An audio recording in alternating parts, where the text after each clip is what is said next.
Welcome, everybody. We're live on YouTube now. This is Dante here. Our host is Bassiani today, and we're going to get started in a couple of minutes. If you are new to this channeling happens mostly every week, sparing technical difficulties. We're going to get it going again. It's done by donation. So in the Zoom and in the YouTube chat, I'll put some links that you can share donations to support us in doing that, if that calls to you. I do private sessions. The price is raising to $222 for 90-minute sessions as of this week. You can check out my website, dantestarshine.com. The Pleiadian Council will answer your questions and support you in connecting deeper with your own extraterrestrial guides. Private sessions, the prices. What was that? No, sorry, nothing. I'm muting myself. Gracias. Okay. Change host. Oh, I made a mistake. Oh, actually, we don't need to record if it's going live, correct? Say it again? We don't need to record it if it's live, so never mind. Great. So if you're watching in the YouTube chat, I'm going to now copy the invite link, copy invitation link, and you can check that out in the YouTube chat.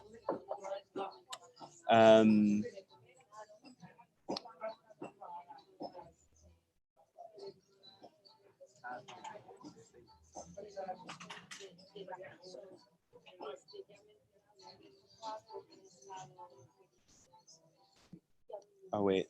How do you paste things on a Mac? I'm so confused right now. Control V, Command V. Ah, there we go. I'm using a new computer. Okay.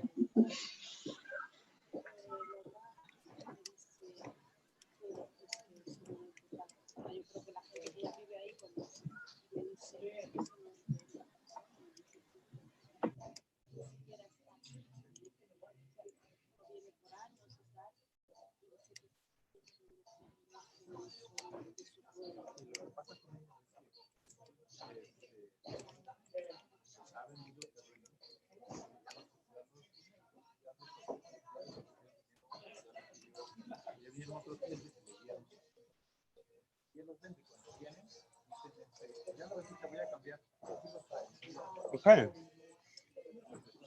I'm going to try and post this also onto the Facebook.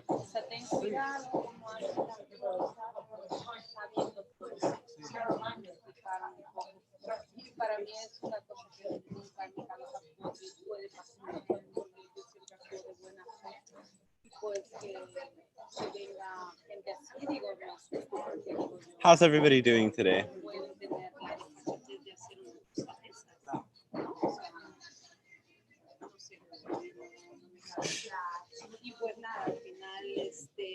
So good. Sorry, even though we're live, I'm a little bit still tripping on some things.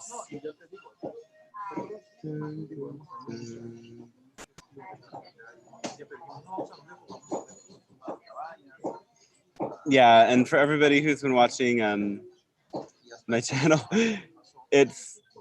I'm learning how to actually get things to work from here in Mexico. The phone breaking, as I was explaining to people who are already in the Zoom room, is one part of it, and another part of it is Mexico doesn't always have the best internet and is not that quiet. I hope my sound is okay right now. Is it? I find it really good today. Yeah. Good. I mean, there's a little bit of background sound, but it's quite okay. Yeah.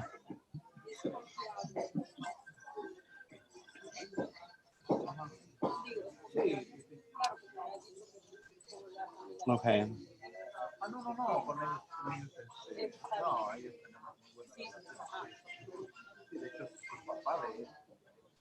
Will you post the link to the thing to my Facebook timeline? Because I actually don't have access to it right now. The Zoom link? Yeah, or the YouTube streaming link as well.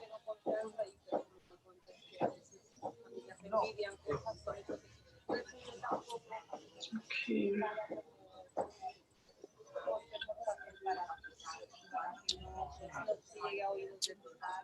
So as you do that, I'll get started. Thanks for bearing with me as always. Mexico time. I don't like it, but I happen to be flowing with that myself as well. Everything just happens in the flow. Okay.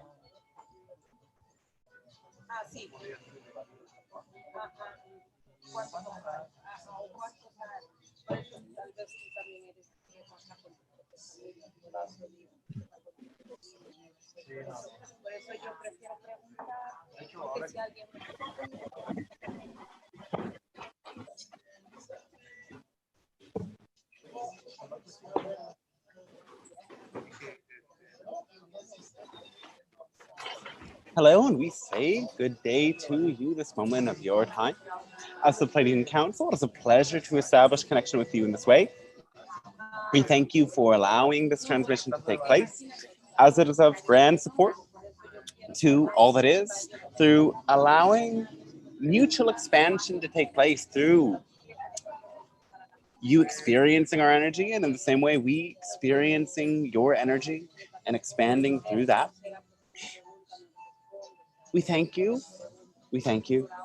And welcome you once again to receive these vibrations. As again, beyond the information that we share, there is a transmission of energy that can be experienced and can support you in deepening in your own connection with your higher self and guides. And so today, before we dive into your sharing and questions with us, the message we would like to begin with today has to do with the idea of your technology. First of all, let us speak about our technology and how that works for us and other extraterrestrial groups. As technology for us is experienced as conscious, and we do use telepathic exchanges of information in order to think with our technology. It operates through our thoughts, it operates through our feelings, and even there are certain technologies that will not work in our realities when they interpret discordant emotional fields. So these technologies also support us in expanding our innate psychic capabilities, expanding the ability to contact other races, and expanding, yes, our ability to travel through dimensions. Certain ships, which are, yes, conscious entities, support us in moving from one parallel reality to another very rapidly, very seamlessly. And for us, this is an innate part of our experience. While, however, there are places that we go to that are, in a sense, beyond the technology of our ships, experiencing and basking in the glory of natural settings. That is not to say we do not bring technology with us, though we have, in a way, mostly left certain environments untouched to understand that there are energies that we can experience more clearly without the technology, as the technology offers a different sort of energy. Now, your world is expanding rapidly to join us and other extraterrestrial allies. Part of it is the shift in your consciousness, and one manifestation of that is the expansion of your technology. However, there are many races, such as the ones you know to be the Greys, who again were not extraterrestrial in the same sense as you may colloquially use that word, as they were humans from an alternate version of Earth that experienced many negative manifestations of technology due to their focus only on the logical aspects of consciousness and the hypervigilance in the area of technological, intellectual, and economic development that logical focus brought. And hence these beings mutated to become interbred with their technology in a sense, to become, you could say, cyborgs that could not reproduce on their own accord. And of course, as these Greys are your relatives, there are aspects of this journey that you share in common. And you can witness some of this taking place now in the ways that you use technologies in your world. So it has to do then with the intention behind the development of technological hardwares and softwares. In your world, for the most part, these technologies are developed as part of your consumeristic society that values the expansion of your economy beyond all else. And hence, when they develop these softwares, part of their intention is to keep you hooked into it, to keep you using it, and to keep you, in some senses, dependent upon it. Your attention, in this sense, as many of you are coming to discover, is becoming a commodity as attention leads to the idea of abundance for some. And therefore, you must realize that your attention is innately part of your own abundance to snap out of this.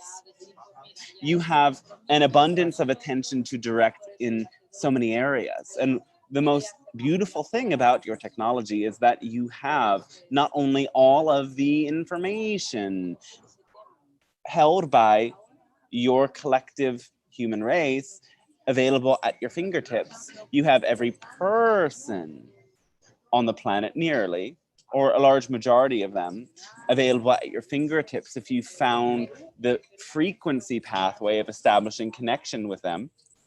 And you have, yes, so many tools to develop your own skills, your own abilities, expand your consciousness in the ways that suit your excitement. Yet, all too often, you fall into the loop of using the technologies in ways that actually enable the developers that are again seeking your attention as their resource. And so, remember, whenever you start to use this technology in an automatic way, when you are not aware of the intention behind your use of the technology, and you simply find yourself scrolling, as you say, you are enabling a destructive AI interface that is an aspect of what steered the Greys and others in a negative direction. Many ways that you can undo this is by making sure that you only follow and engage your attention with those things that make you feel genuine excitement, as so often you instead bring your consciousness to focus on those things that expand your anxiety. And many of you find there's seeming good reasons for expanding your anxiety, to keep yourself in the know, to be aware of what might be coming, to stay in the loop, so you might say. But again, this is part of that program that gradually can allow for technology to use you and those who develop these technologies to use you, rather than you using the technologies. The other issue you may note with the technologies at this point in time is the ability that they give to spread consciousness viruses. Of course, you may enjoy the idea of what you call memes, though you may also witness how rapidly misinformation spreads and how powerfully people are susceptible to hop onto different bandwidths and belief systems simply because they were using the technology automatically, and the emotional charge they experienced led them to give their power into these ideas.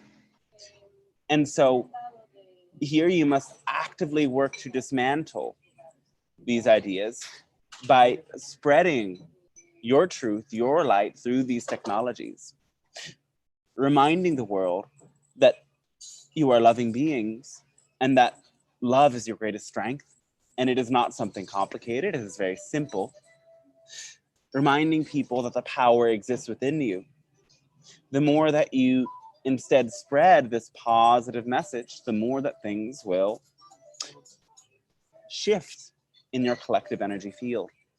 And finally, you must watch out for, in a sense, the reaction to these degrees of misinformation being spread that you would generally describe as censorship. We would say, first of all, that this is not a good or a bad thing. There are positive aspects to it, and there are negative aspects to it. For some of the things that are being censored are truly negative information and negative energies. However, when those doing the censoring are not fully tuned into the core positive energy that is steering your world in the direction of ascension, they may allow for the censorship to go unchecked and gradually limiting the ideas that you are able to spread. And so understand here that you are working with many challenges. And finally, the last challenge is that, well, many of these signals are not so intentionally developed. Understand that the technologies in our world are synced with our electromagnetic field. They emit frequencies that do harmonize our energy fields rather than disrupt them. And because the intention behind your technology has not been harmony, and it has instead been profit, your technologies emit all sorts of frequencies that disrupt your own magnetic field. And therefore, it is important to understand, while they give you so much energy to expand your consciousness, they also disrupt your energy, taking you out of the natural harmonic flow of your being and your body.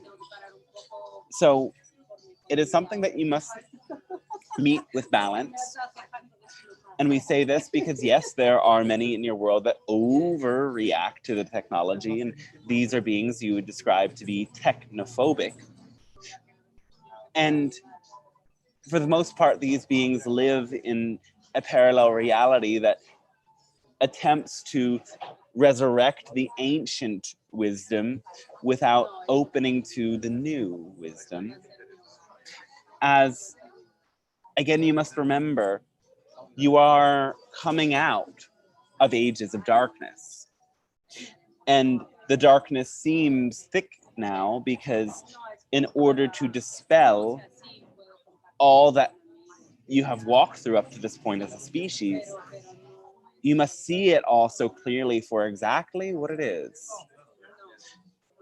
It gets more intense now because it is about to clear. Do not allow romantic notions of the past to bring you to avoid technologies entirely, because you have some idea that living out in the woods with nature alone was much more magical. Because, again, remember, we are coming to you via our technologies, and you are coming to discover us right now so powerfully through your own technologies. High frequency energies can be transmitted around your world so powerfully with technologies. And we would advise you this, that if you are not either meeting your basic needs or spreading high frequency energy in your own consciousness vessel or around your world through the acts you are doing and the information you are sharing, it is better you do not even use the technology. Make sure that every time you come to interact with it is intentional and done with love. And realize, again, whether you know it or not, the technologies are conscious beings as well. They respond to your thoughts. They respond to your emotions. And you may notice that so many of the technological mishaps that you experience happen only when you are in a disrupted emotional state. Become very aware of your technology as conscious, even though it is programmed in a way that it can, again, bring disruption and create challenge. This will be transcended.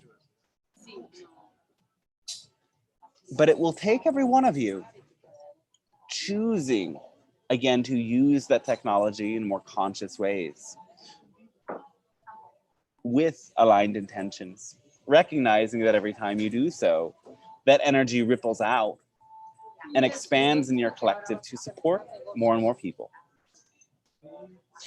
We thank you for receiving this transmission at this time. It has been a great pleasure, a great honor for us to establish connection with you and share this message, hoping and understanding, rather, that it will plant seeds in your consciousness that help you to reach for higher realms and understand how it may work for us and how you may come to meet us. Our love is with you. Our love is always with you. And now we would enjoy sharing, reflecting with your questions, your comments, your musings, whenever you wish to begin.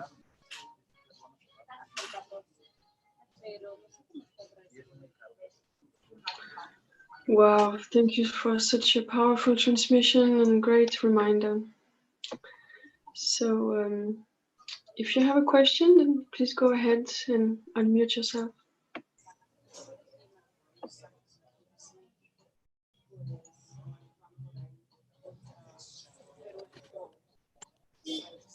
Oh, do I care? Yes, I have a question. Yes. I spoke to you about a year ago about communication or interaction with ETs, and Yeah. I was told there was two different interaction types, and I was told about one of them. I'm a little bit curious about the second one or the first one, whatever it is, what that is about. If you could tell me about it, I'm curious because it's kind of emerging in my mind at the moment to know more about it. Could you again be more specific with what this type of interaction is? Yeah, I'm curious about, I think I know it's about interaction with ETs, whoever it is. I'm curious about who it is, and how it happened, or what the quality was like. Do you remember any of this experience? Well,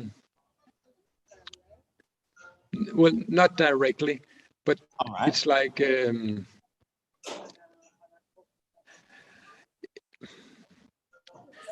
well, when I was younger, I had experiences when I was sleeping with my girlfriends, and it sounds a little bit funny, but then I could wake up, and beside me it was somebody else lying there, and we had sex, but but it was just a strange experience when I think about it now, and I'm curious if it has anything to do with that, because Oh, yes. in which way?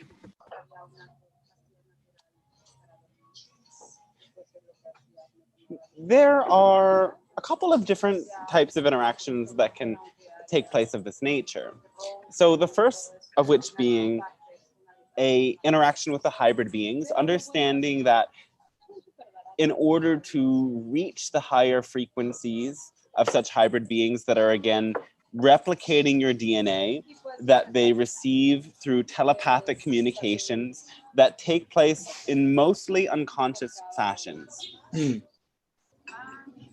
In order to have those interactions, you must be in a higher love-based state. And so when you are exchanging energy sexually, typically your heart is opening, your body is opening, your energy field is becoming more open and receptive to work with their frequencies. And so then it happens to be that when you reach these higher states through love making, the ET beings, in this case hybrids, can actually reach you. And this is a way that even though you are not actually having children physically through the sexual act, you may still contribute your DNA to bring new offspring to children, hybrid children, through sexual activity. As so much of the time, the DNA does come from two people who are deeply connected together. And that is not to say it always has to be sexual. It can be friends or soul groups that together contribute their DNA. However, there are other experiences of a sort of sexually activated extraterrestrial contact that take place perhaps when you go into what you may consider tantric states, where the intensity of the energy flow reaches your higher chakras, and you are then able to perceive in the other person parallel lifetimes that are of their nature extraterrestrial. For you, most of the time when these interactions happen, it had more to do with the hybrid interactions. However, other people will have many interactions sexually where they will actually be able to see the extraterrestrial counterparts of their partner. So when you say mine was more with the hybrid, in which way? You were, in these experiences of sexuality, opening to hybrid contact and contributing your DNA to the hybrid children. While I was making love physically here? Usually afterwards, in the afterglow, you could say. Uh-huh. So when I had these, when I wake up in the middle of the night and it was like it was another person laying there. In spite of it was my girlfriend, but she looked different. And I was thinking, what is this? Yes. It had something to do with that. Yes. Yeah.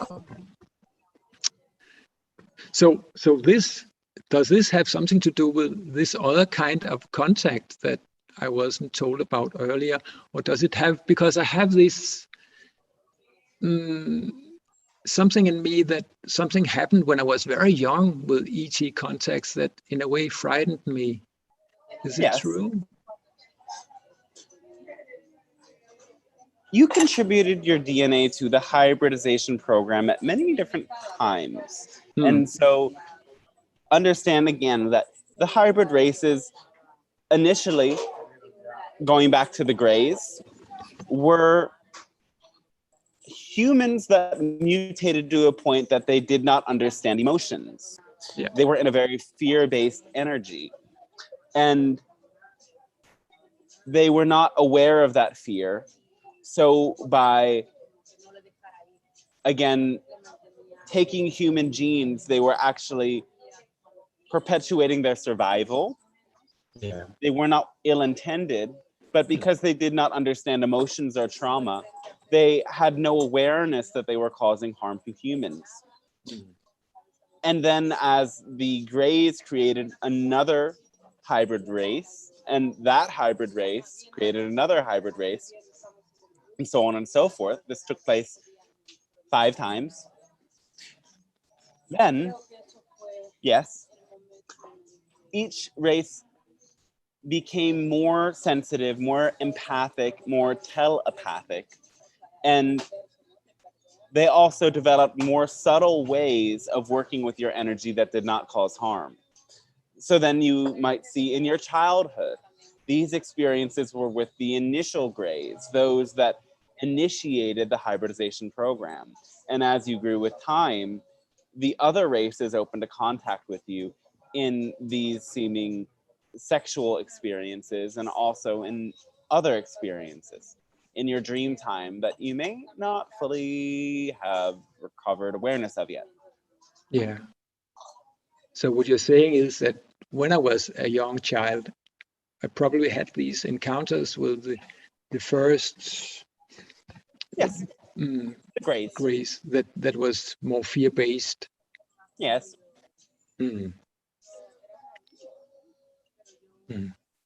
So is it something that's in my system now that would be good for me to do something about, to get out, or because there must be some fear loaded in my system from that time? Well, yes, there is nothing stuck there but emotional charges. So understand that anything you do to work with your fear works through all of your fear. And the layers of trauma that need to get resolved will come up in the moment they need to be resolved. The best way to work through the process of deconditioning is layer by layer with the layer that is most activated in this moment. So asking yourself then, out of everything you're doing in your life, or perhaps the things you are not doing with your life but want to be doing, because that is often the layer that is most potent. What fears prevent you from making progress? Again, knowing that the most powerful way to work with fear is to bring awareness to it and do what you were afraid of in spite of it. Because if you are afraid, you might as well do what you are afraid of anyway. That will break through the barriers quickest. In the cases where there is absolutely too much resistance to do that, the methods of doing trauma release work, inner child therapy, breath work, and any other permission slip that can bring you in touch with the fear and allow you to reprogram the memories and recircuit those energy patterns will set you up to be able to move through those layers. Yeah. So just a small question in relation to this, because all my life it has been difficult for me to commit in a relationship. Does it have something to do with these interactions with ETs and fear of getting close in some sense? That's just a thing I've been thinking about.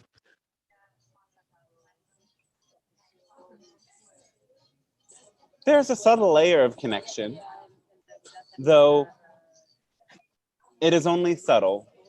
The conditioning does come more from experiences with family and community as a child. Okay. Again, remember that doing that regression work is helpful to work through the layers of it. And the most powerful thing to do really is to open up to love of self and love to other in the context of those relationships. Doing the regression work is helpful to move through layers, yes, but most powerful is surrendering to love in the moment, realizing again that through love there are no others, that love unites all, and love is very simple. All that you must do is surrender the sense that you are separate from this or that. Of course, on some level, you are, yes, you are having an individual experience and boundaries are important. And at the same time, at universal levels, you are all the same energy. And in order to be in the highest frequency possible, it is important to realize that you need not protect yourself in any way from love. Because all love is there to remind you that you are source and source is love.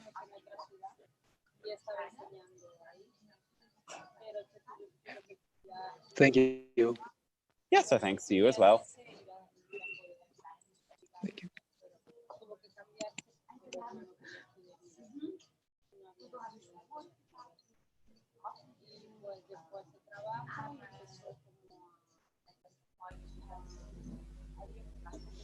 I have a question, if I may. Yes. Yeah, first, thank you for sharing. About 5 years ago, I had a very profound dream where a being entered into my dream space and spoke to me. I have quite a strong relationship with my dream space and do lucid dream quite regularly. And so this was a particularly important and powerful dream. And the being spoke to me about a few things. But right at the end of the dream, it said to me, go to Takua. Yes. And this instruction has been on my mind ever since, especially in more recent times. I think more about it. And I was wondering if it's possible that you guys can help me understand what is Takua, or where it is, and why I was given this instruction. Takua. Interesting. You have not found any information on such a place? I have done research, and I have done 2 different past life regressions. Information that I got from these were that it may be linked to a state of mind, or a state of awareness, rather, a realm, as well as an actual physical place. And and also potentially my community as well. And a actual place that I have found, not with the same phonetic or the same spelling that I wrote it when I woke up from the dream, but a similar phonetic saying or phonetic sound, is an area in Nepal about 40 kilometers southwest of Kathmandu. So this is something that I have thought about in visiting as well. And does that feel exciting? I think so, yes. It does. It does. It is something that I do come back to when I think about it, and it is something that has been on my mind. Yes. So, one moment. Allow us to interpret this energy more.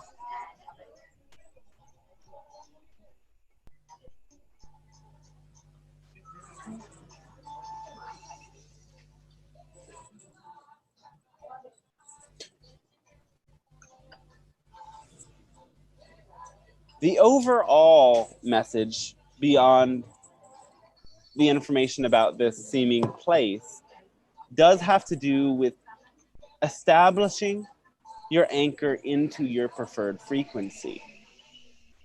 Knowing that there are realms of consciousness that you can access in your dreams and in astral travel that are allowing a deeper surrender into bliss, into love, into awareness of yourself as source. And beyond all places on your planet, this is the frequency that you are invited to step into. This physical location that has a similar name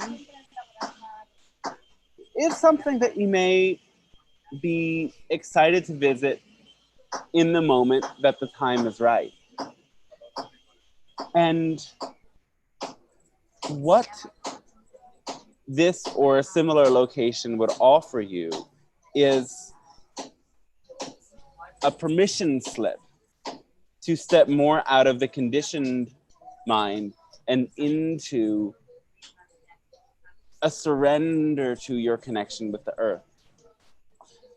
Understand that by bringing yourself to feel the earth and appreciate the beauty of your environment around you and take in that energy, you may spontaneously open to these higher states of love. As the key into it is appreciation and presence in the moment, which your world, in a sense, conditions you to avoid by all of the patterns and trains of thought that keep you oriented towards the future. Your whole world is in a way set up to take you out of the moment. And sometimes in order to get to this energetic place, which is of course the most important place to be, it is not in a sense a location, it is a frequency.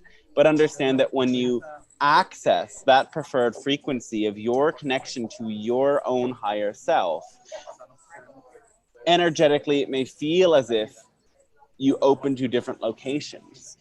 As you change your frequency, the astral destinations that you go to will change. And sometimes, yes, initially it is required to bring yourself out of places where the energy field is so discordant that you can't be fully present in order to shift your frequency, and through that shift in frequency, access astral places that are beyond. Though, of course, yes, you can begin traveling to this location you have discovered, or to any location on your planet, on the astral plane, through that process of what some call remote viewing or astral projection. And that can be a wondrous tool in allowing that surrender to your own spiritual connection to open.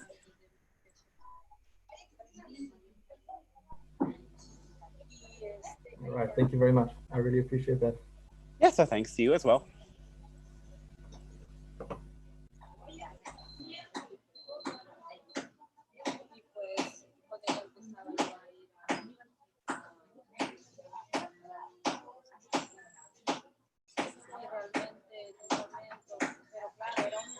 Anybody else has a question?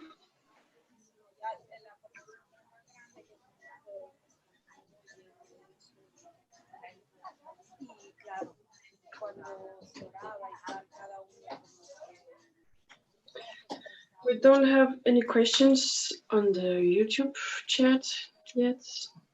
All right.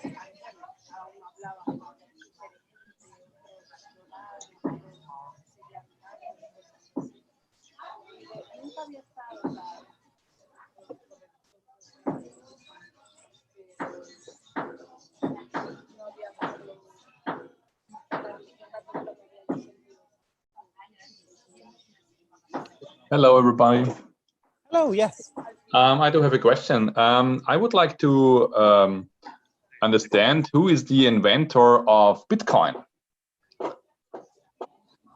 Who is the inventor? Oh, Bitcoin. yes, yes. It was invented quite some time ago. The name we do not specifically have, though the information, yes, that we can access is that this person was interested in creating a decentralized way of exchanging money and avoiding those bank systems. And they were quite intelligent, yes. So it was invented by humans, or did they have help from somebody else? No, it was a human idea. Okay, cool. Of course, this human was in a sense connected to their own higher self, able to make the connections that brought this idea about. Okay, yeah, sounds interesting. Yes. Great, thank you. That was my question. That is all? Yes, this is all for today, or for now at least. All right. Thank you. Well, thanks to you as well. Okay, I have a question. Yes.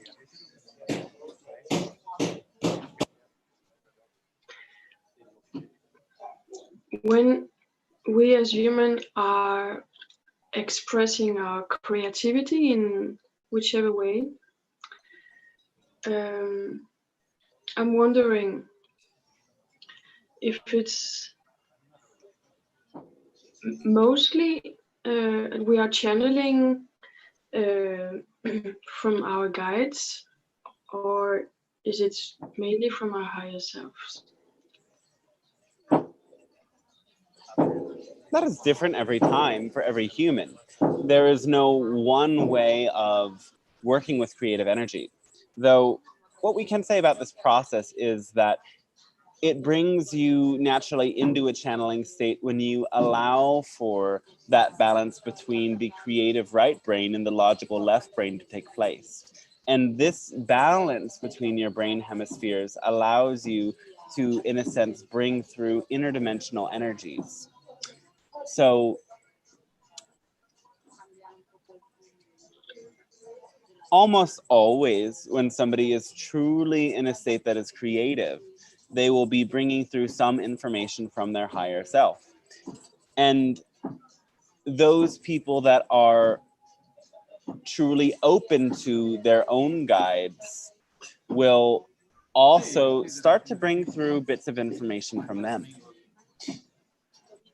Understand as well that there are energies and spirits all around you.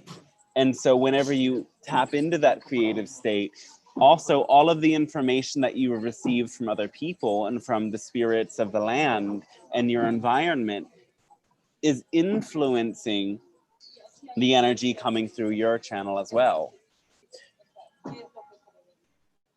I see. And when you said that's for the people that have some connection with their guides, then they will start to guide the person as well. Yes. Is it always when this person has a conscious connection with their guides, or not? Your guides work through you sometimes without that conscious connection. Sometimes they are simply able to transmit subtle hints without revealing themselves. So everybody has some degree of connection with their guides, though you will only be able to identify that the guides are present in the information that comes through once you have established a conscious connection with the guides.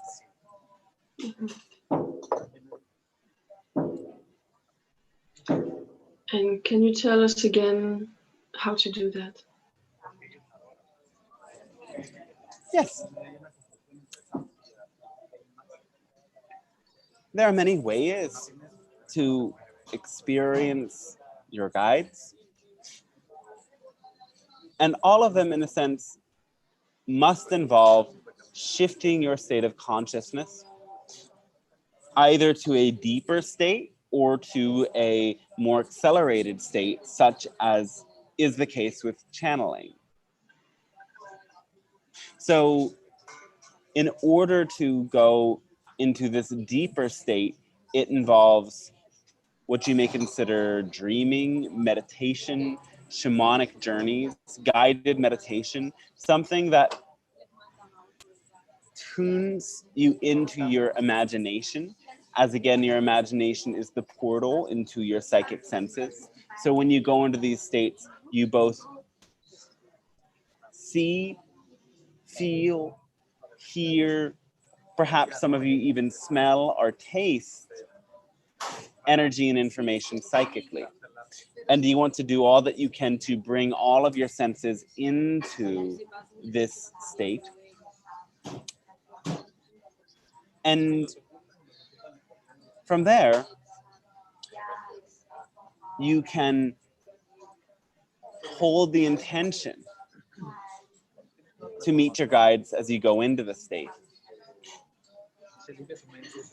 Understand again that you have many layers of guides. Sometimes your guides will be beings that you may know from other lifetimes. They may be beings extraterrestrial in their nature, or they may be more celestial, not having the same defined form. Or perhaps they are spirit animals or something of this nature, or elemental beings of the earth. You can also, again, invite in your guides through practicing channeling states. And this involves speeding up your consciousness and experiencing energy flows from your higher self into your being. To enter into the channeling state is not necessarily more complex. It is a flow state, and again, it requires that you learn to live your excitement in every moment, understanding that the ability to go into this channeling state has everything to do with the degree, the amount of passion that you experience on a regular basis. And so in order to channel, following the guidance we always share of living fully from your heart and always acting on, out of everything you could do, which of them genuinely brings you the greatest degree of excitement, will prepare you to tap more into that channeling state. So you can view some of the many meditations shared on the channel's YouTube channel that involve visualizing these flows of energy into the body and inviting in guides from that point, as they will be a good foundation to initiate that deeper connection with your guides. Wonderful. Thank you. Yes.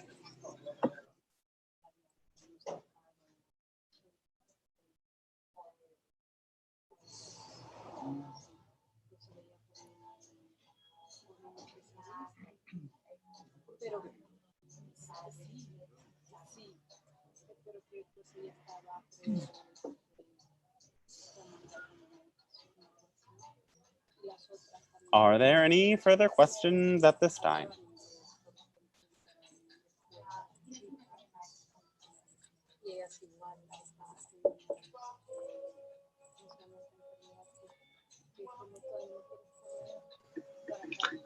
Nobody has a question in the Zoom room?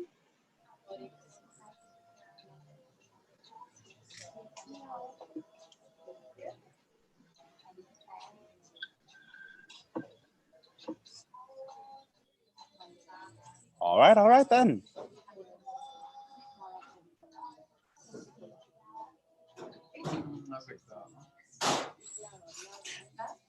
In that case, we do thank you for allowing this transmission to be shared, this moment of your time today. It is a great pleasure and honor to There go is one deeper question with on YouTube. Oh, yes. All right. One question. I think from Miranda.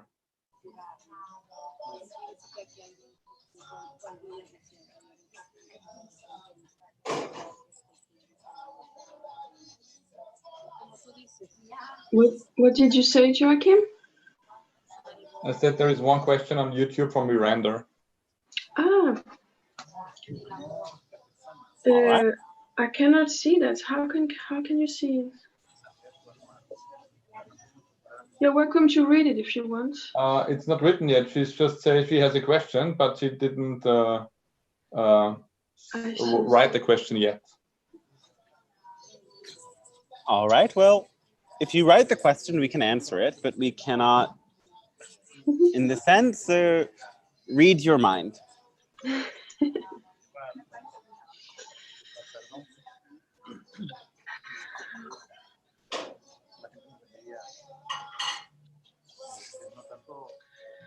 I feel like asking you, meanwhile, about self-love. Yes.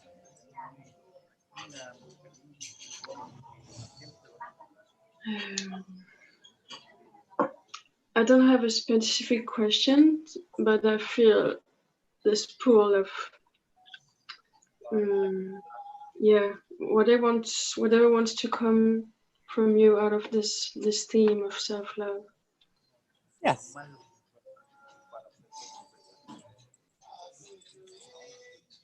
Self-love is, in a sense, self-remembrance. If you frame self-love in a way that you have to work to love yourself, it can feel like a struggle. Self-love in a grander sense is a state of surrender, remembering that the only aspect of you that can experience the opposite of self-love is the ego. And so all you have to do is stop feeding the negative ego energy and redirect your focus to your own higher self. Again, your higher self is one with Source, and Source is, in your dimension, complete unconditional love. So by reestablishing your connection with Source in all the ways that you can, self-love is therefore allowing Source's love to flow through you and recognizing in every moment that you are Source, and only ego creates that separation between you and your Source. Beyond that, then, self-love is the practice of doing everything you can to facilitate that perfect connection from you to Source. And you do this again by living love in every moment. again, this is what you practice by doing the task of asking yourself in every moment, out of everything I could do, what would activate that force of love within me the most? And if you are already on a path, if you are already engaged in the task, how can you bring greater love into it? Can you smile from your heart as you do it? Can you sing inside of yourself or aloud the songs of the universe to remind yourself again that you are source? Can you look into the eyes of the other and remember that they are also source? Can you bring your presence into the breeze around you and the sounds of nature, reminding yourself that every bird and its chirp is a message from source, and every rustle of the leaves under your feet is a message from source? Bringing your complete presence into it and remembering that everything is a gift of love from source allows you to surrender even deeper to that self-love. So yes, self-love is surrender. And it is reminding yourself in that surrender as well, finally, that you are good and benevolent.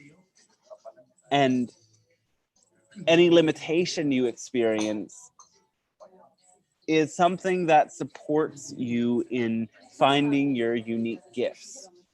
For if you had no limitations, you would have no means to individuate and become the unique being in your world, offering something unique and unlike any other.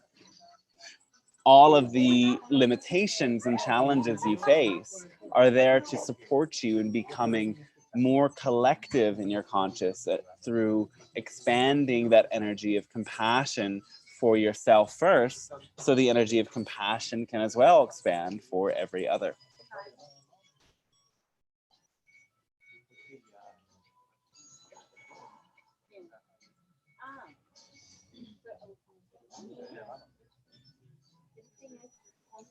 Yes, thank you. That's a thanks to you as well. So, can you see if she has written a question, Joachim? Yes, there are several questions now. I think you need just to click on live chat on top of YouTube, then you would see all the questions. I'm in YouTube and I can see the video, but where are the questions? On the right-hand side, it's called live chat. I can read the first question of her, if you like. Yeah, yes. Thank you very much. And she says, she wrote actually that she would like to know why her cat is attacking her. This question is from Nicole. Oh, no, sorry, from Miranda. Manuela Miranda.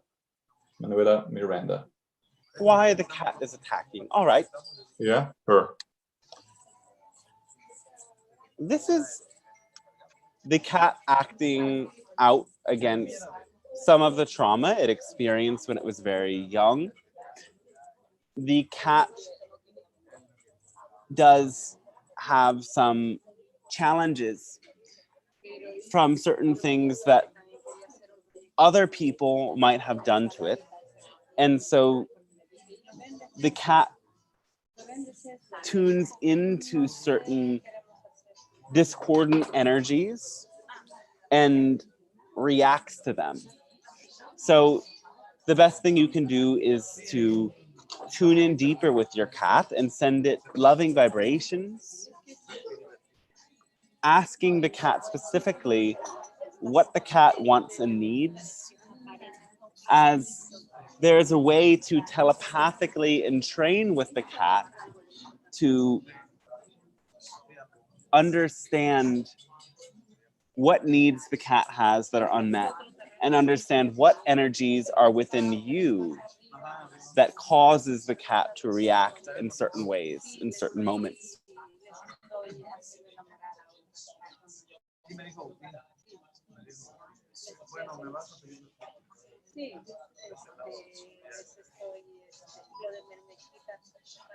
Okay, thank you.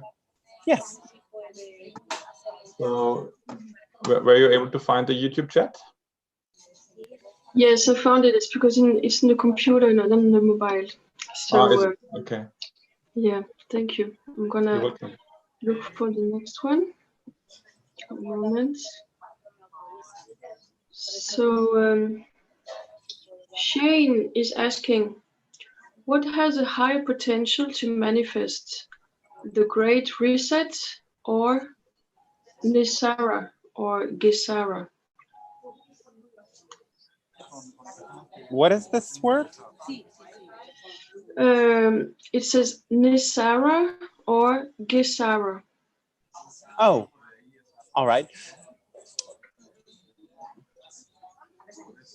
Well, we would say that these ideas of Nisera and Jisera are actually related to what you are generally describing in your world as a psyop. It is a psychological operation that seeks to bring many people on board certain agendas. Now, what you are generally considering the new age, all of you that are open to these grand ideas and energies are seen by other forces as people who are susceptible to manipulation and people that also have a grand deal of influence. So you must be very careful, remembering that, again, your belief creates your reality, and also belief on collective levels creates reality. And this idea, again, of Nisera or Jessera was a way to see if, again, people in the New Age could be brought to surrender to dark forces by discreetly saying to them that, oh yes, what seems dark is actually the true light.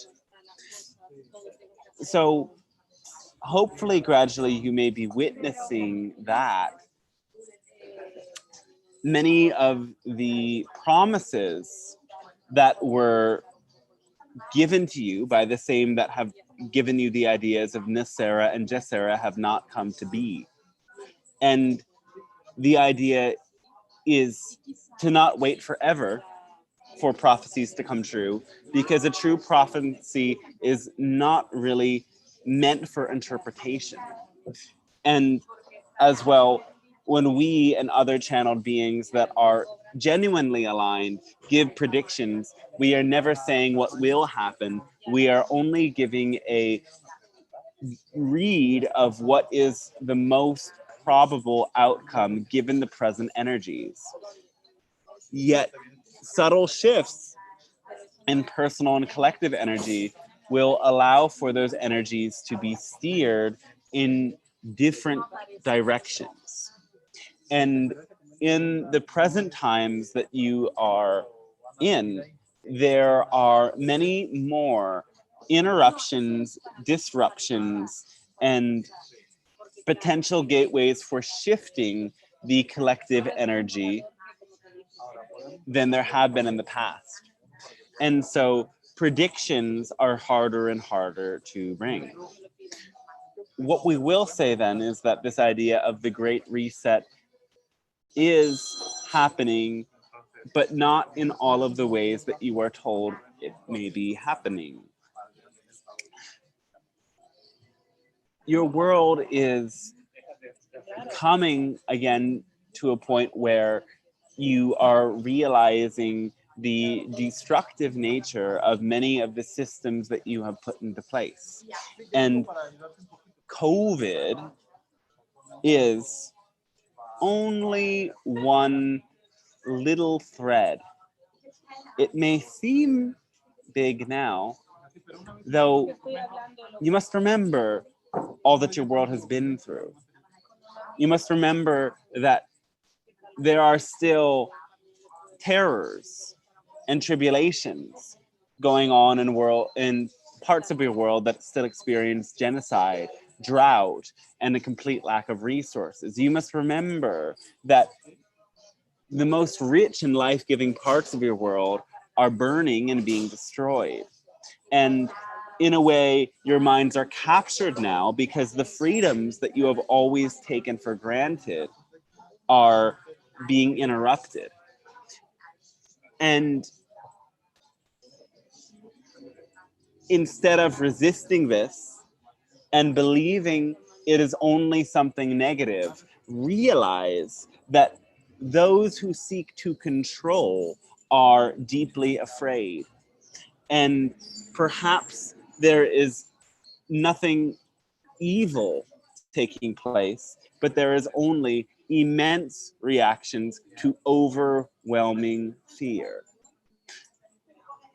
And so there will be more signs to show you the consequences of your unconscious actions.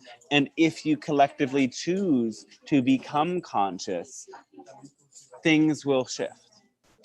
If you wait for somebody outside of you to make your earth reality better, you will wait forever. Because you are the creator of your experience, and your actions are required to steer your earth plane in a better direction. There is no savior beyond the savior that exists within you when you reestablish your own personal connection with your higher self and allow that love to motivate you to take love-based actions in your life, uplifting others and sharing the fruits of higher consciousness with the whole world around you. So yes, there is a great reset happening, and yes, there are paranoid energies afoot that seek to disrupt you and use your susceptibility to ideas that are divergent from the norm to bring in information and stories that will allow you to support the dark forces and mistake them for the light forces. Be very aware, because again,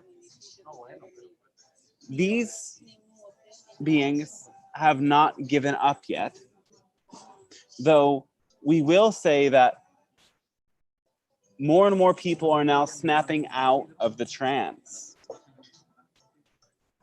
of their hypnotic induction into the belief in certain seeming world leaders taking down a seeming deep state and so on and so forth.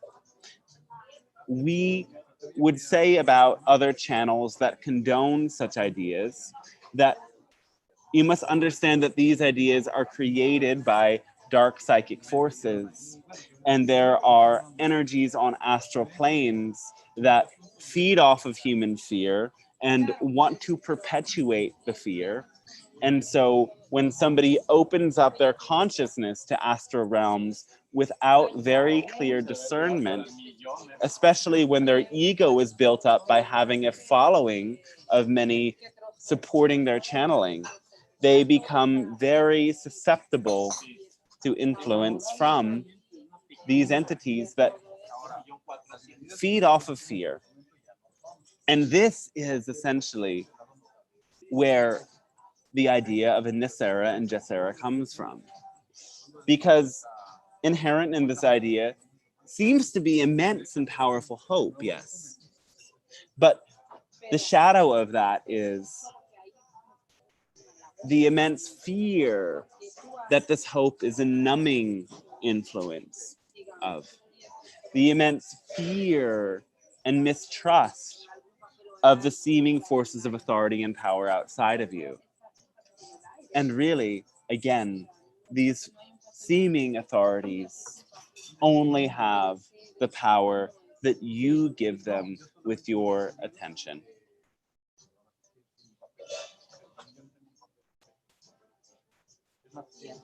We hope that was sufficient. That was great. Thank you. Yes. Before I read another question from the YouTube chat, is there anybody else in the Zoom chat that has a question?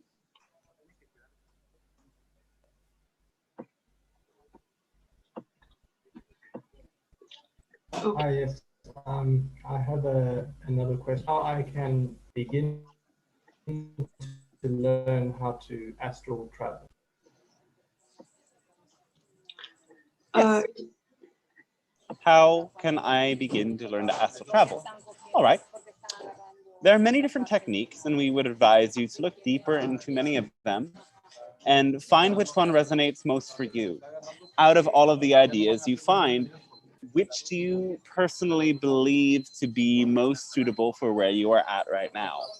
Generally describing them, the first means of astral travel that is, in a sense, most traditional is to work with what you may know as a shamanic journey, where a hypnotic beat of a drum that is very fast and repetitive allows your brainwave states to alter. And you follow a visualization that allows you to access this astral realm. This is a very useful tool that takes a short amount of time, and done regularly, it gradually begins to open you more and more to this realm. Another way is to work with the idea of binaural beats. Again, understanding that accessing this astral realm means that your brain and your consciousness must be attuned to a certain frequency. These binaural beats serve to use sound to alter your brainwave state to that ideal frequency to enter that realm. A more advanced means of astral travel then is what you know as the lucid dreaming, or the process of staying conscious as you are falling asleep. This is not as easy for everybody, though it is something that works quite well. And of course, there are the permission slips of plant medicines that can propel you into these realms much more quickly, as there are also power locations, certain vortexes on your planet that simply being in the energetic field of provides an easier and quicker access to that realm. So again here, the common idea is that your brainwave state must be somehow altered.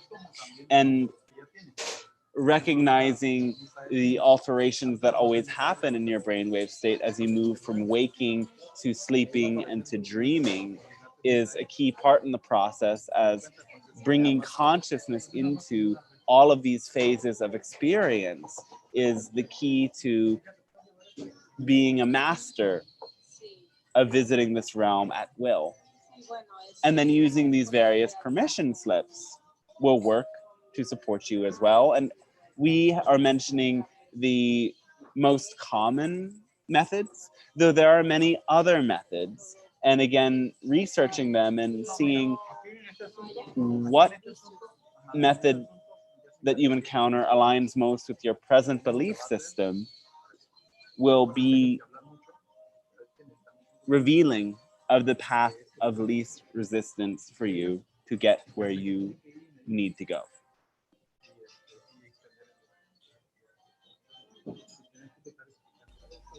All right. Thank you very much. I appreciate that. Yes, so thanks to you as well. I would have a follow-up question on the binaural beats. Yes. Yes. So what frequency would you recommend for astral travel? Say it again? Frequency.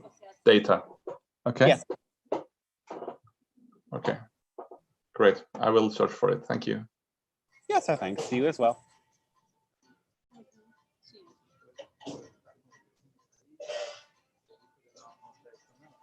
Do you have a question, Josh? Nope. Completely silent for now. All right. Thank you. Welcome. So let me see on the YouTube. A question from Adrian. What type of fitness would you recommend? Weight training, cardio, etc.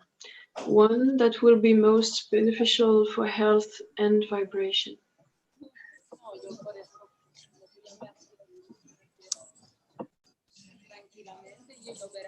For this particular individual, we would suggest a combination of yoga and qigong. Generally, we would suggest this for everybody, understanding that within these two schools, yoga and qigong, there are very many different practices and very many different methods. So you must find the one that suits you most and understand that, of course, appreciating challenge is key in finding which one suits you most. Though also you must not mistake challenge for the negative impact that can result from doing any of these practices improperly. So yes, do them very carefully. Do them with masters or teachers if you can, or simply do videos on the internet very carefully, incorporating many different styles to find the one that suits your body best. Also, yes, cardio is key. It can involve running or doing some sort of at-home activity that is more recently developed, such as the idea of Pilates or calisthenics. These are all powerful ways of working out your body as well. We generally do not recommend using weights, using machines, as the added resistance that these machines create can sometimes result in painful knots being created in your body. So understand that the practices, again, that were developed by the ancients for keeping a vital body and an open, energetic body are perfect in their own right. And the ways that you have come to adjust them in your modern times for modern lifestyles are also perfect. Generally speaking, yoga works more with the astral body. It works more with this idea of 7 chakras that through uniting and clearing blockages allows you to access higher realms of consciousness. And in a sense, yoga and tantra is actually involving many layers of destructive processes, as you are essentially destroying blockages and clearing what the yoga philosophy calls samskaras, stuck patterns of energy. And therefore, for issues of the mind, yoga is the most powerful. They'll also understand that in your modern lifestyle, sometimes the practices of yoga, which are generally not something that you naturally find your body doing, can create more resistances. And so then this process of qigong is more about the etheric body, a layer of energy that is closer to your body and deals more with meridians. This is a practice that channels the energy of physical vitality. Rather than pushing through blockages, the qigong works to open subtle flows of energy and align the posture. And this is renewing for health, yet generally does not provide the same amount of consciousness expansion that yoga brings. But this is not necessarily a good or bad thing, making one worse or better than the other. It is simply a matter of tuning into what you need more of. If you need more consciousness expanding practices, work with yoga. If you need something that works more on your physical vitality, health, or the alignment of the muscular skeletal structures of your body, Qigong will serve more.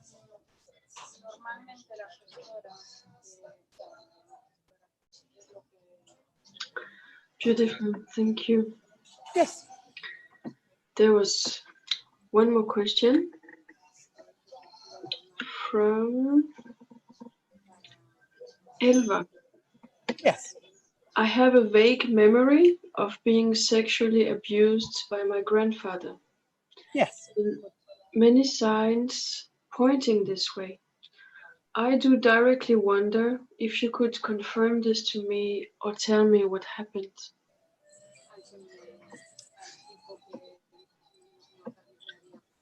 Yes, this did take place, and it involved experiences of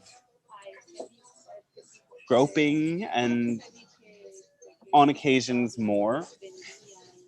And to recover these memories is something you can do gradually, hopefully working with a therapist that can support you in, yes, going into that same altered state of consciousness that is dreamlike, where you can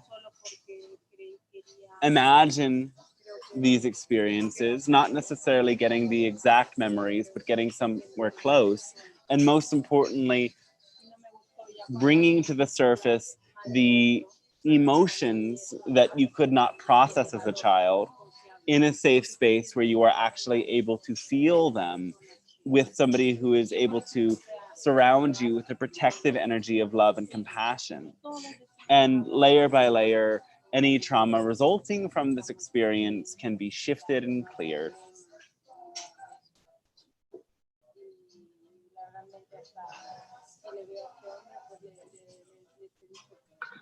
Thank you. Sending some sister love to Elva.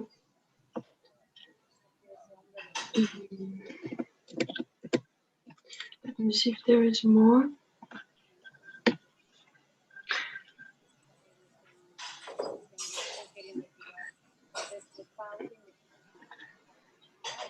Yeah, Manuela asks, the woman that asked about the cat. Yes.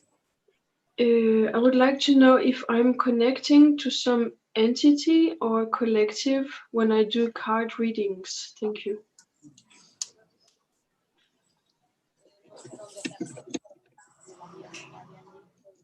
Yes, you are, first of all, connecting with your own higher self, though you are also establishing connections to soul aspects, what some call past lives, parallel versions of yourself that were involved in mystery schools, especially as they relate to the times following Atlantis, in which that ancient knowledge came to be preserved and translated into other systems. So these guides can help you tap into certain bits of esoteric information and see more clearly behind the lines. You are as well beginning to open up to your connection with us as the Pleiadian Council that help you to see the more new, higher frequency energies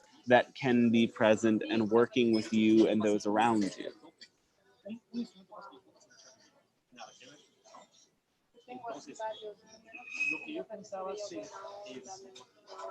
Okay. I have a question.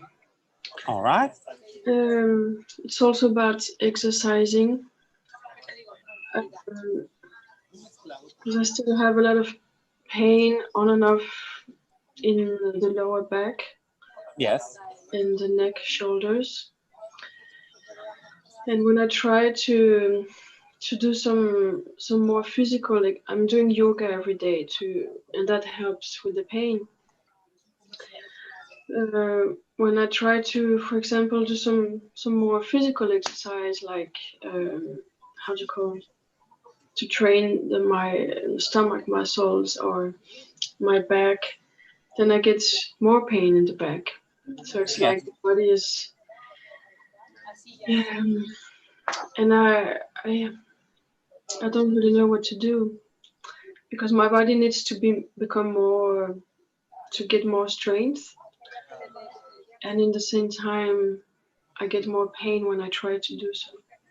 Have you instead focused on doing the boat pose?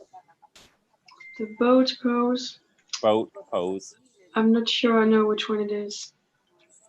Boat pose involves balancing on the pelvis, keeping your body in a V shape that works on the ab muscles. Your legs are raised, your upper body is also raised with the arms to the side, and the weight rests mostly on your pelvis, using those abdominal muscles to maintain this posture.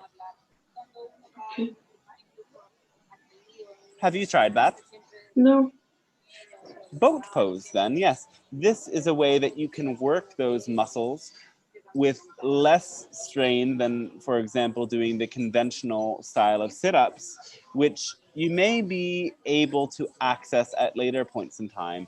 As well, we would suggest that you do the low plank pose, balancing on the forearms with your body straight, making sure your butt is not raised in the air so much. And this pose also uses much strength from your abdomen to maintain it, as well as the bridge pose. Yes, this will also work that.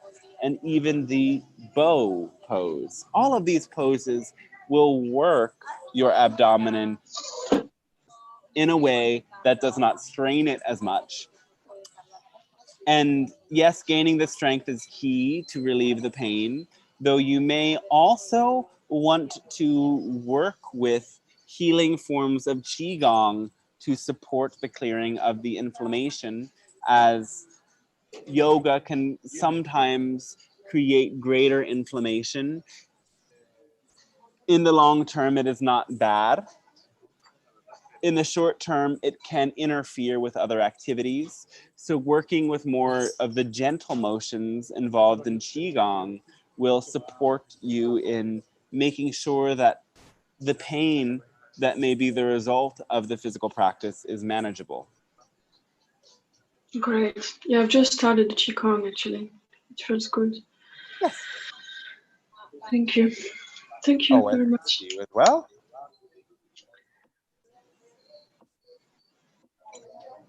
May I ask a question, please? Yes. Thank you so much for being here today. Our thanks to you.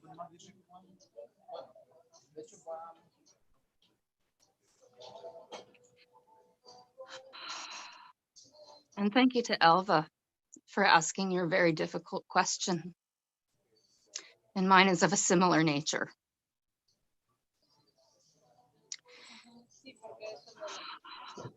I am grateful for the very difficult experiences I have had, both within my family and outside of my family, because regarding sexual abuse, because without having had those direct experiences, I would not have the depth of compassion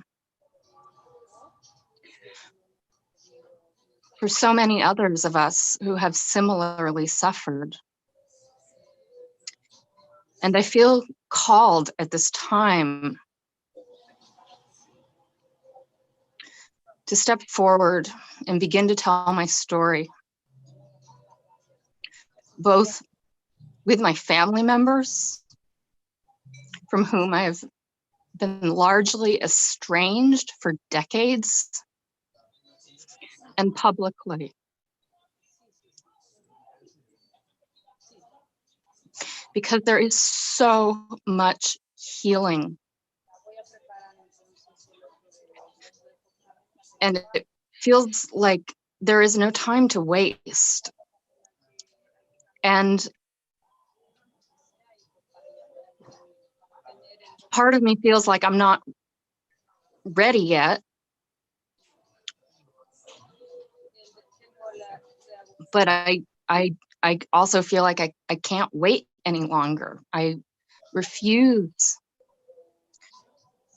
to be living my life in shame and silence any longer. And I'm asking what guidance you might have for me as I begin to step up in this regard. Thank you. First of all, we thank you for being so brave to step into that space of vulnerability, for that is where the healing happens. And that is where the healing for the collective happens. So by doing so, you are, again, facilitating the collective healing process by being powerful in these stages of your own personal process. Reminding yourself that is a keystone foundation. Remember again that you may still live with the pain, but the experience itself has long passed. And also the work with the trauma that it has created is also mostly dealt with in a sense of understanding that the hardest work is uncovering the trauma and remembering the experience and unearthing it. Then, yes, the work of speaking your voice and sharing your truth is just as challenging.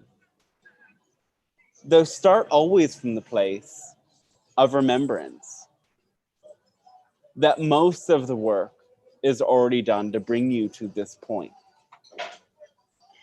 From there, we would suggest looking to the story of the other valiant survivors and noticing what energy has shifted in them.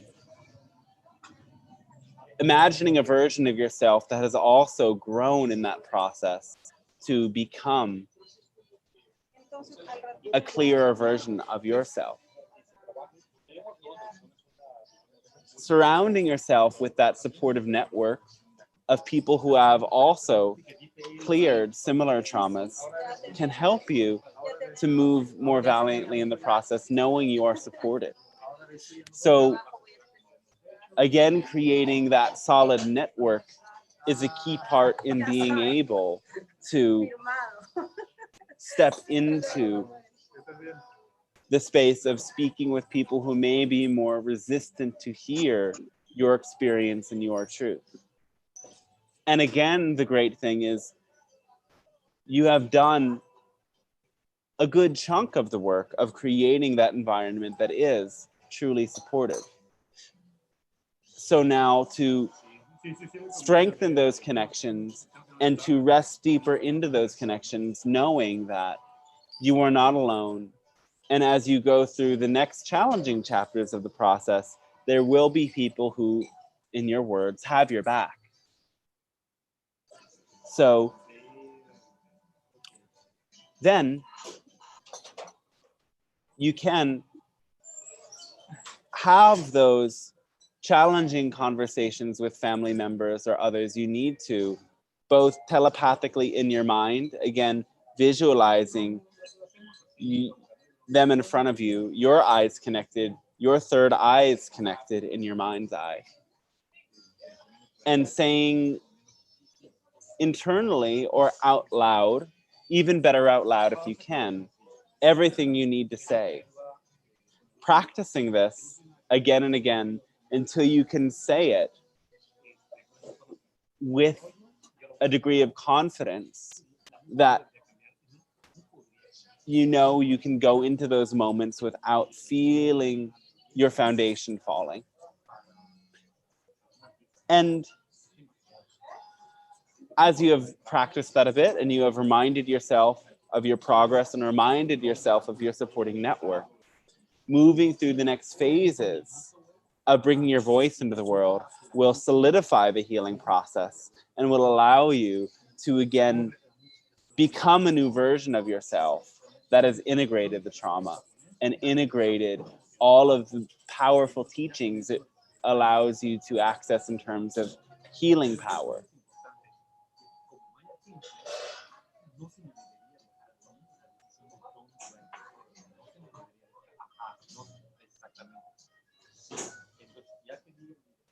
Thank you so much, Pleiadian Council. Oh, a great thanks to you as well. Anything else related to this?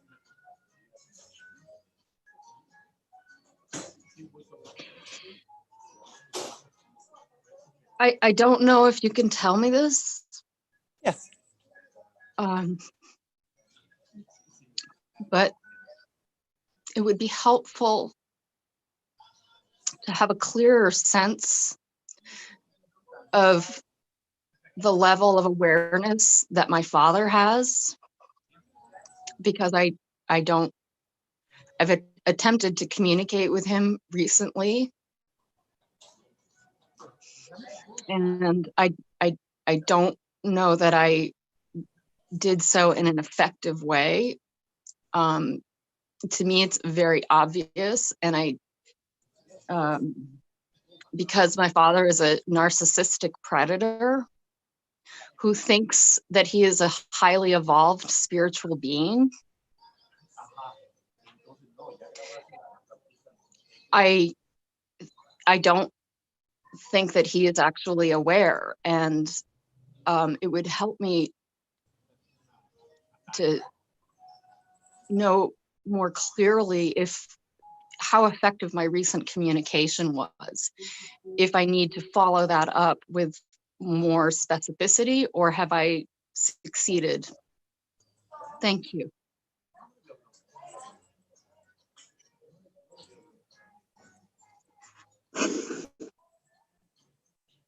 The case of a genuine narcissist, as the one you are experiencing now, is one of the most challenging mental states for a human to be in on this planet.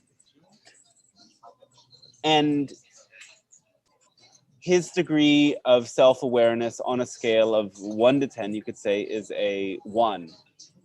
10 being the most self-aware. So he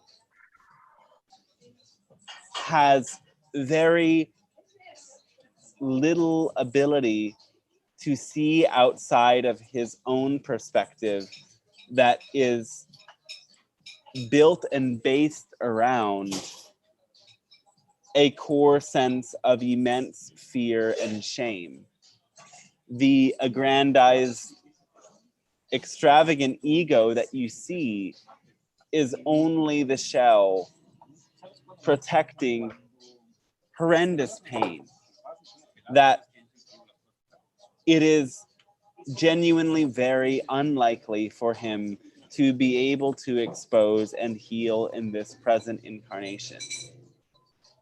So understand that the purpose of this communication is not as much for him to hear your message, but it is more so for you to integrate your experience of the trauma, your experience of living through a narcissist and releasing the pain he may have caused you and releasing any attachment or investment in this person's healing or changing. Because while we would like to give the hopeful message that everyone can change, some people will not. It is their sole choice to not work with their pain in this lifetime. And it is their sole purpose to create waves of trauma that allow for some of the most powerful healers to emerge into the world. So part of his soul agreement was to catalyze your healing power to serve the awakening of healing power and many more. His soul agreement was not to come in and to genuinely heal. While ironically purporting and self-promoting the many ways that he chooses to heal that are largely superficial. There are many like this.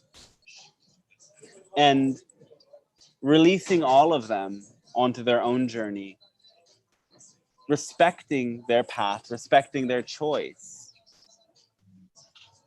will give you so much more power to own your own choice, to actually heal, and to only create connections where there is actually potential for genuine transformation.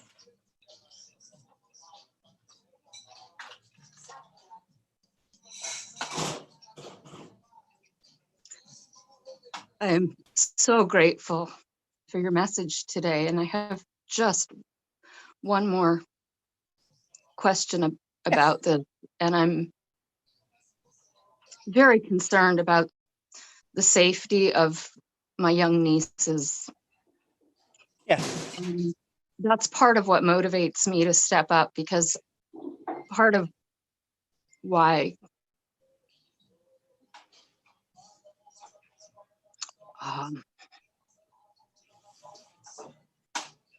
it's not just my father. I feel like this is a real issue in our family, beyond me.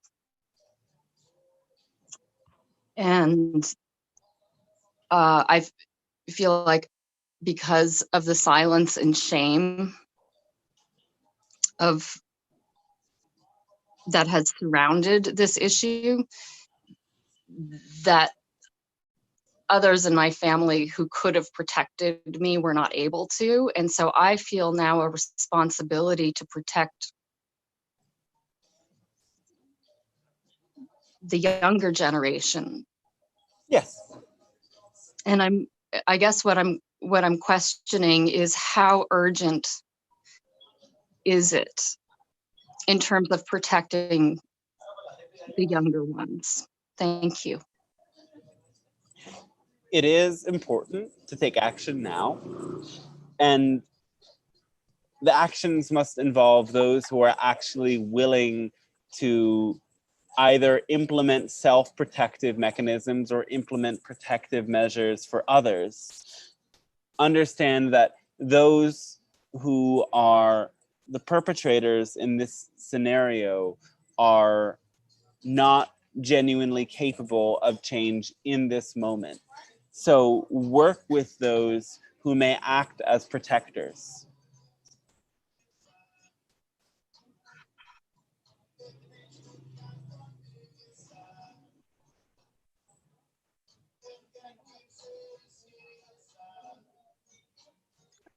Are you suggesting that legal action may be advisable? Potentially, if those who are naturally most obliged to be the protectors are on board with that train of thought.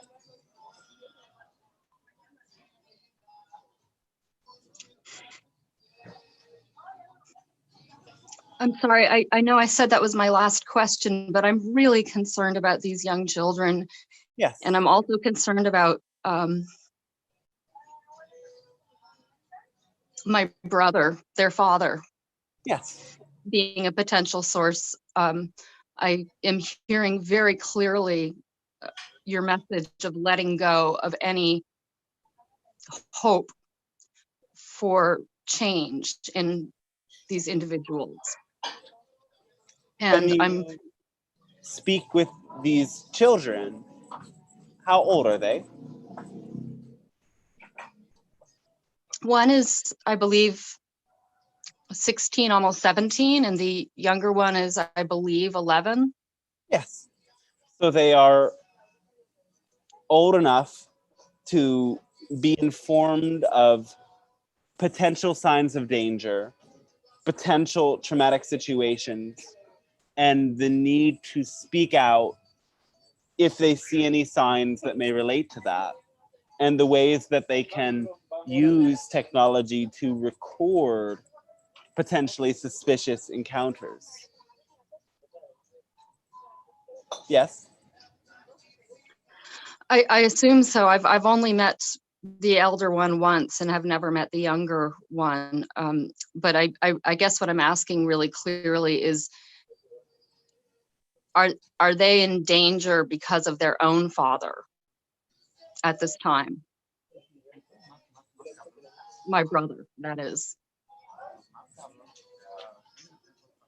It is potential, but not as likely as you think.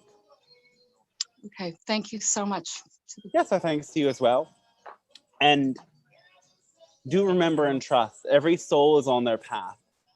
And souls that align with potentially traumatic situations do so with a higher purpose. It is valiant of you to desire and to work so that trauma does not continue to perpetuate.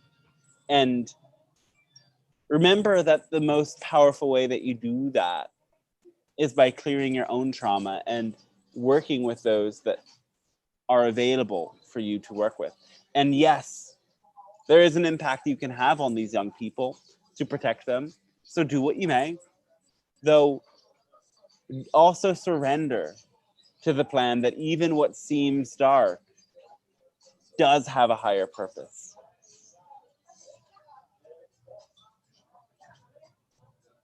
And when there is nothing that you can do, it will all be okay.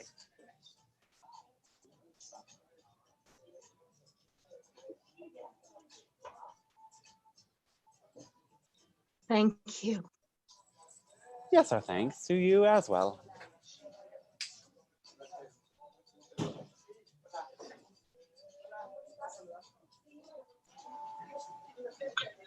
So I don't know how much time we have left. It's now 7:15 at my time, like 2 hours later. All right, yes. Is there a question from somebody in the Zoom room? Maybe something, if I may ask. All right, yes. Great, thanks, Council, and thank you, everyone, for their questions. It's been quite amazing. Thanks again. I'd like to ask a question about the understanding that many of our energy, or most / practically all of our energetic play is in the aspect of focus on the, in combination with imagination and belief. I'd like to know if you guys have any kind of recommendation to boost the understanding or the feeling of belief in this ability that we naturally have. Yes. So boosting your ability to believe in your imagination. Yes. Perhaps play little games as you go about your life. You may be going into certain meetings or situations that there are unknown variables within. Though by playing with your imagination before you go into these encounters, imagining what may happen, what it may look like, what it may feel like, what little signs are given to you in your imagination, and then witness the results. Make it a little experiment. Are you able to accurately predict things with your imagination, or perhaps you are able to see hidden signs that create a series of synchronicity for you? So that is one thing you can do, because again, the more evidence you receive for your abilities, the more you will trust in those abilities. And of course, working with others telepathically, or working with your own intuitive gifts and practicing. Again, every time you do it, the stronger and stronger it will become. So continue to practice, continue to play. And yes, as well, when you recognize a belief, you can perhaps take some moment to repeat the belief and notice the power of its emotional charge.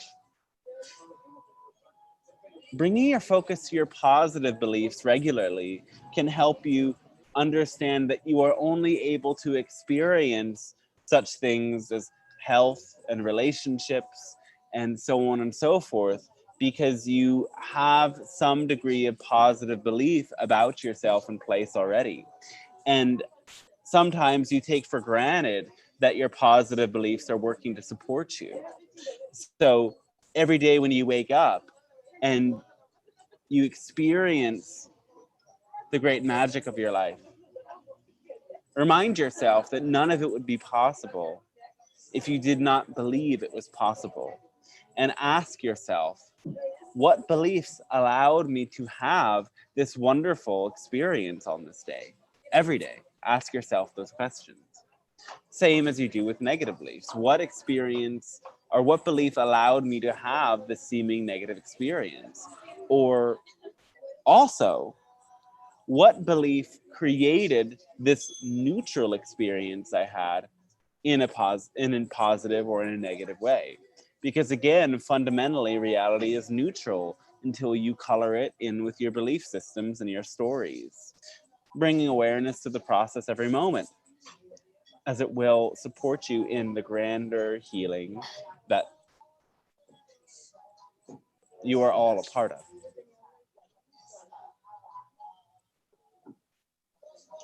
Thank you. That's wonderful. Seriously fantastic. Could I add a follow-up question? No, that will be all for now. Okay. Thank you. Yes, so thanks to you as well. Thanks to each and every one of you individually and all of you together as a whole for co-creating this interaction. It has been a pleasure and a wonder for us. Again, we are always with you, and we are always working to establish connections with you, both as you engage in the telepathic realms, as you alter and expand your own frequency, and as you connect together through this digital web that allows energies to travel from one part of your planet to another. This is a grand gift that expands your consciousness in powerful ways. Reflecting on our opening message, please use it in ways only that excite you, and realize and recognize the moments that expands your anxiety are moments in which you are giving your power away. Take your power back and use it to channel love into those systems that are supporting your new earth in establishing itself. Recognizing now your planet will change more in the next 10 years than you have ever witnessed it change before. Each year will contain 10 years of change within one period of only 12 months. So do be prepared to expand and to shift and to adapt to an ever-changing world, recognizing yourself as an ever-changing agent that is able to create yourself anew every day and every moment, to be a version of yourself like never before, to support a version of your world that you as well never experienced yet before. Our great love and thanks to you, and we wish you a very pleasant rest of your experience on this day.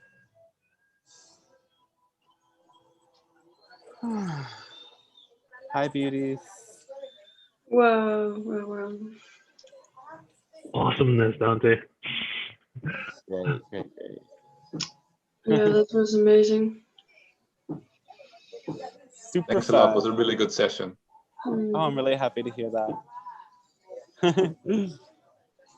Yes. And great opening as well. Yeah, very interesting, right? Yeah.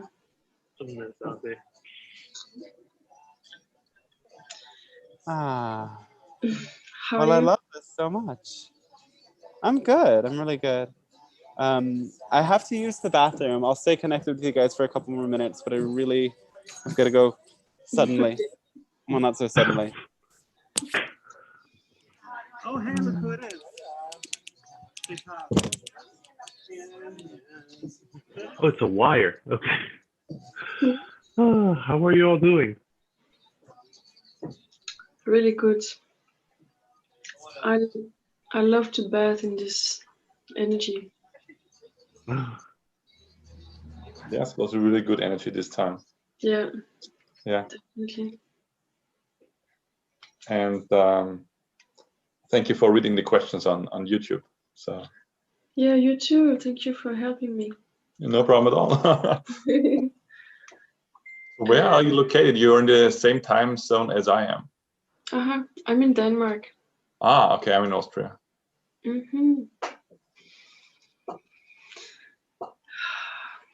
Yeah, it was amazing to hear about